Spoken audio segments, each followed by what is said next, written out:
안녕하세요. 김 선생입니다. 이번 영상에서는 학교 현장에서 선생님들께서 많이 궁금해하시는 그러한 저작권 분야에 대해서 준비를 해봤어요. 학교에서 생활을 하다 보면 저작권과 많이 부딪히게 되는데요. 많은 저작권 문제 중에서 가장 핵심적인 부분들만 9가지를 추려서 영상으로 제작을 했어요. 이 영상을 시청하시고 조금이라도 도움이 되셨으면 좋겠네요. 그럼 지금부터 교사가 알아두면 유용한 저작권 9가지를 설명을 좀 드리도록 할게요.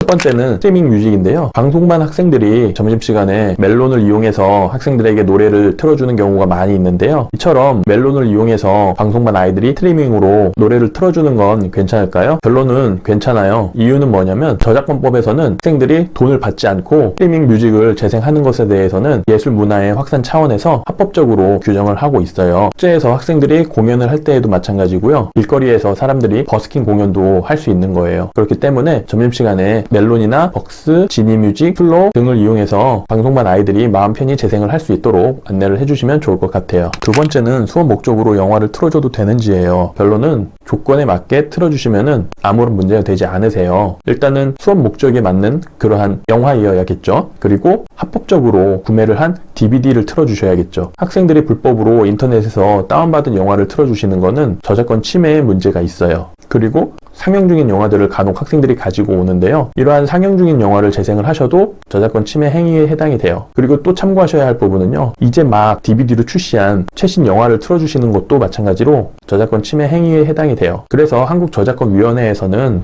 6개월이 지난 영화를 수업 목적에서 사용하실 것을 안내를 하고 있어요. 그 이유는 무엇이냐면 저작권에서는 경제적인 부분을 굉장히 많이 중요하게 생각을 해요. 이 영화를 학교에서 재생을 했을 때 시장의 대체 효과가 발생이 되는지 안 되는지를 보는 거예요. 출시한 지 6개월 이내의 영화 같은 경우는 아직도 학생이라든지 일반 시민들이 있기 때문에 학교에서 이러한 최신 영화를 재생을 할 경우 영화와 관련된 많은 사람들이 경제적으로 피해를 보기 때문에 더 이상 수요가 없는 그러한 기간을 정해서 시청을 할 수 있도록 하고 있는 거예요. 그 기간이 몇 개월이다? 6개월이다. 이렇게 이해를 하시면 좋을 것 같아요. 요약을 하자면 출시한 지 6개월이 지난 DVD를 정식적으로 구매를 하셔서 수업 목적으로 틀어주는 건 괜찮다라고 이렇게 이해하시면 좋을 것 같아요.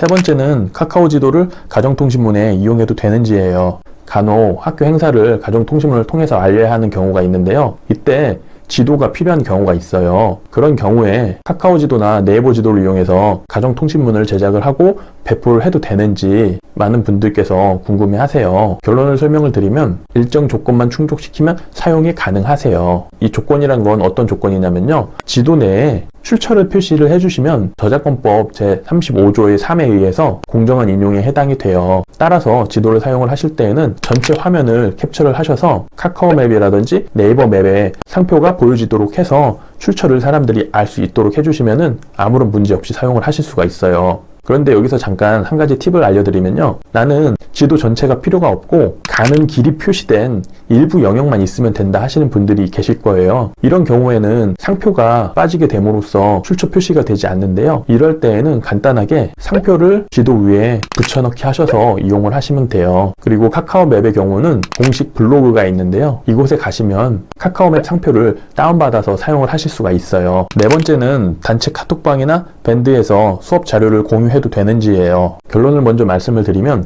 이 경우는 저작권 침해에 해당이 돼요. 저작권법에서는 불특정 다수이거나 특정 다수가 접근을 해서 자료를 이용할 수 있는 경우에는 저작권 침해로 규정을 하고 있어요. 그래서 가족끼리의 수준에 해당하는 공유를 하셔야 저작권 침해로부터 자유로우실 수가 있어요. 그렇기 때문에 단톡방이라든지 밴드에서 수업 자료를 올리시거나 전송을 하실 때에는 주의를 하실 필요가 있어요. 물론 내가 창작한 저작물의 경우는 자유롭게 올리셔도 되겠지만 대부분의 많은 수업 자료들을 보면 특별히 좀 주의를 하실 필요가 있어요. 다섯 번째는 수업 목적으로 저작물을 사용해도 되는지예요. 많은 선생님들께서 이 부분에 대해서 오해를 하고 계신데요. 수업 목적이면 다 괜찮다고 이해를 하고 계세요. 그런데 수업 목적에서도 전제 조건이 붙어 있어요. 어떤 조건들이냐면요. 학교 내에서만 사용이 되어야 한다라는 거예요. 말 그대로 학교 밖을 벗어나서 수업을 하실 경우에는 수업 목적으로 사용을 하시는 게 아니에요. 저작권법에서는 수업 목적에 해당하는 기관을 정확하게 나열을 해주고 있는데요. 그 기관은 학교라든지 국가에서 운영 운영하는 교육기관이어야 해요. 이러한 곳에서 직접적으로 운영을 할 경우에만 수업 목적으로 사용하는 것이고요. 그 외에 선생님들께서 간혹 교사 연구회 홈페이지에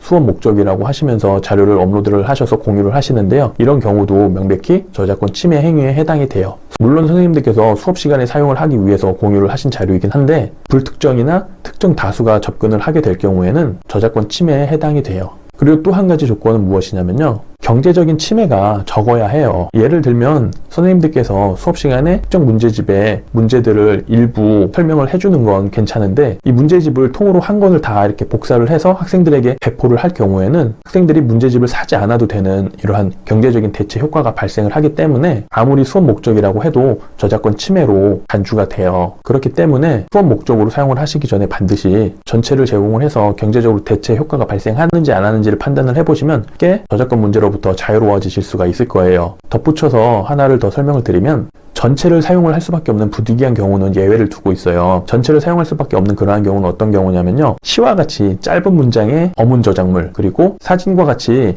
전체를 다 보여줄 수밖에 없는 이러한 특수한 경우에 한해서는 전부를 다 수업 목적으로 이용을 해도 괜찮게 해놓고 있어요. 그래서 결론을 설명을 드리면 수업 목적이 만능은 아니다. 학교 내에서만 제작이 되고 활용이 되는 자료에 한해서만 수업 목적으로 자유롭게 이용을 하실 수 있고요. 경제적으로 침해하지 않는 영역 내에서만 자유롭게 이용을 하실 수 있다는 거예요. 그리고 가정통신문에 상업적 이미지를 넣으시는 경우가 있는데요. 이 가정통신문은 수업 목적이 아니고 가정에 정보를 전달하는 목적이기 때문에 함부로 상업적인 이미지를 사용을 하실 경우에는 저작권 침해 행위가 돼요. 그렇기 때문에 가정통신문에 이용하시는 그림은 저작권으로부터 자유로운 확인을 하시고 이용을 하시면 좋으실 것 같아요. 여섯 번째는 폰트 저작권 문제예요. 어떤 경우에 폰트 저작권을 침해하는지에 대해서 선생님들께서 궁금해 하시는데요. 폰트를 사용한다고 해서 무조건 저작권 침해는 아니에요. 특정한 조건이 정해져 있는데요. 그 조건은 무엇이냐면 선생님들께서 사용하고 계신 노트북이라든지 데스크탑 PC 안에 이 폰트 프로그램 자체를 실제로 설치를 했을 경우에만 저작권 침해 행위에 해당이 돼요.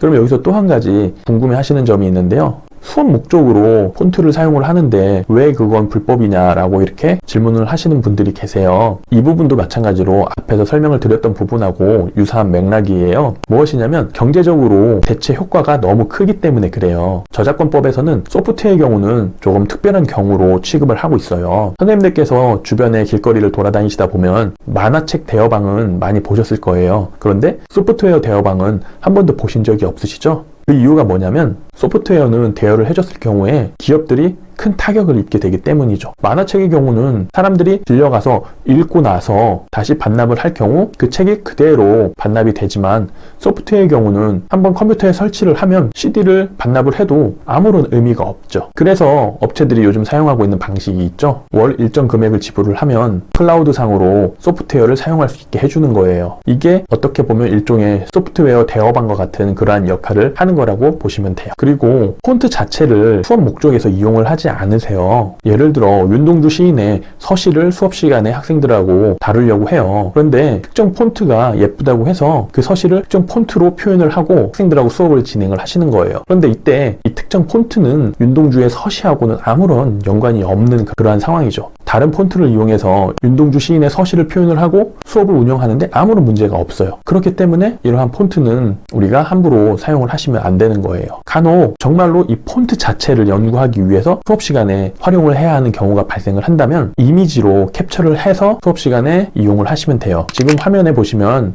화장품 회사들의 사진이 보여지는데요. 이 화장품 회사 사이트에 사용된 이 텍스트들은 전부 다 유료 폰트인데요. 지금 저 같은 경우에는 이 유료 폰트를 선생님들이 보실 수 있도록 화면으로 제시를 해드리고 있는데요. 저는 컴퓨터에 직접 설치를 하지 않고 이렇게 캡처를 해서 안내를 했기 때문에 저작권 침해가 아니에요. 따라서 정말로 이 폰트 자체를 연구하는 그러한 수업이라면 지금처럼 이미지로 만드셔서 이용을 하시면 저작권 침해로부터 자유로워지실 수가 있어요. 일곱 번째는 지필평가 시험지의 저작권이 누구에게 있는지예요. 학교에서 실시되는 지필평가의 경우는 업무상 저작물에 해당이 돼요. 이 업무상 저작물이란 무엇이냐면 특정한 월급을 받고 생산을 해낸 저작물이 해당이 돼요. 대표적인 예로 펭수가 있겠죠. 이 펭수의 경우는 EBS에서 개발을 한 업무상 저작물 캐릭터예요. 그리고 이러한 업무상 저작물의 저작자는 공표한 회사가 저작자가 돼요. 시험 문제의 경우도 마찬가지로 선생님들께서 어렵게 만드셨지만 업무상 저작물이기 때문에 이 문제의 저작자는 학교가 되는 거예요. 그리고 이 학교의 장은 교장 선생님이시기 때문에 교장 선생님께서 홈페이지라든지 도서관에 공개를 하고 싶어야 하시면은 얼마든지 교장 선생님의 뜻대로 가능하시다라는 거예요. 그 이유는 시험 문제 자체가 업무상 저작물이기 때문에 그래요. 여덟 번째는 UCC 수행평가에 가수 음원을 사용해도 되는지예요. 단순히 학생들에게 과제 형태로 제시를 하고 선생님께서 직접 받으셔서 평가를 하신다면은 아무런 문제가 없어요. 문제는 언제 발생하냐? 이 결과물을 학교 홈페이지에 올리셨을 경우에는 저작권 침해의 문제가 발생을 해요. 따라서 UCC 수행평가를 제시를 했을 때에는 반드시 온라인상에 결과물이 올라가지 않도록 유의를 하셔야 할 필요가 있으세요. 그런데 학생들이 만든 파일들을 일일이 하나씩 다 받으시려면은 이것도 굉장히 큰 일이시죠. 이럴 때 사용하실 수 있는 팁을 하나 설명을 드리면요. 가수들의 노래가 사용이 된 학생들의 UCC를 유튜브에 업로드를 하고 링크 주소만 받으시면 아무런 문제가 되지 않으세요. 그 이유는 무엇이냐면 한국음악저작권협회하고 구글 측이 업무 협약을 맺었어요. 유튜브 내에서 사용되는 음악에 대해서는 자유롭게 사용을 할 수 있도록 해달라. 대신 사용한 사람들로부터 발생하는 광고 수익을 전부 다 돌려주겠다. 이렇게 약속을 한 상태예요. 그래서 유튜브에는 가수들의 노래가 담긴 UCC를 올려도 큰 문제가 되지 않아요. 그리고 여기에서 만든 결과물을 학생들에게 안내를 받아서 평가를 하시면은 훨씬 편하게 업무를 보실 수가 있겠죠. 그리고 유튜브 저작권 정책과 관련해서 궁금하신 분들은 화면에 나온 영상을 참고를 해주시면 훨씬 더 쉽게 이해를 하실 수가 있을 거예요. 마지막으로 9번째는 영상 링크 주소를 사용해도 되는지예요. 영상 링크 주소라는 건 유튜브 영상에서 주소를 복사해서 카톡으로 전송을 하면 지금처럼 썸네일이 뜨면서 영상이 공유가 되는데요. 이러한 경우가 영상 주소를 이용한 링크 공유에 해당이 돼요. 요즘 EBS 온라인 클래스 때문에 많은 선생님들께서 저작권에 관심이 많으신데요. 이 EBS 온라인 클래스를 사용을 하시다 보면은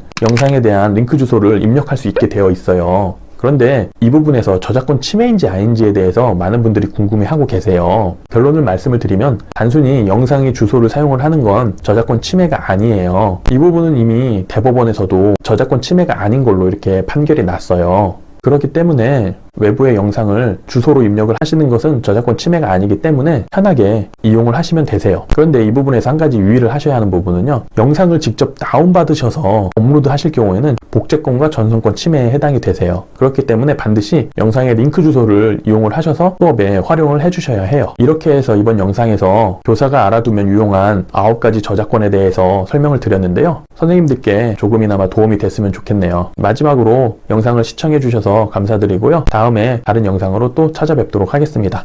감사합니다.